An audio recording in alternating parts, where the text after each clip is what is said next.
জুলাই সনদের চূড়ান্ত খসড়ায় কিছু বিষয়ে অসামঞ্জস্যতা রয়েছে, পাশাপাশি কিছু বিষয় সঠিকভাবে উপস্থাপিত হয়নি বলে মন্তব্য করেছে বিএনপির স্থায়ী কমিটির সদস্য সালাউদ্দিন আহমেদ। রবিবার গণমাধ্যমে কথা জানান তিনি। বলেন, জুলাই সনদের চূড়ান্ত খসড়া পর্যালোচনা করে আগামী 20 আগস্টের মধ্যে মতামত জানাবে বিএনপি। গতকালকে সন্ধ্যার সময় আমরা জুলাই জাতীয় সনদের খসড়া পেয়েছি সন্ধ্যার দিকে।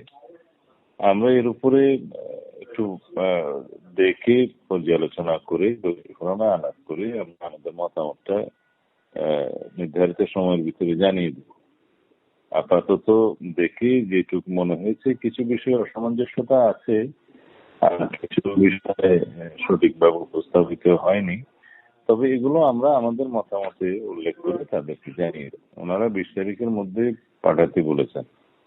আমরা এর ভিতরে আশা করি পাঠাতে পারব।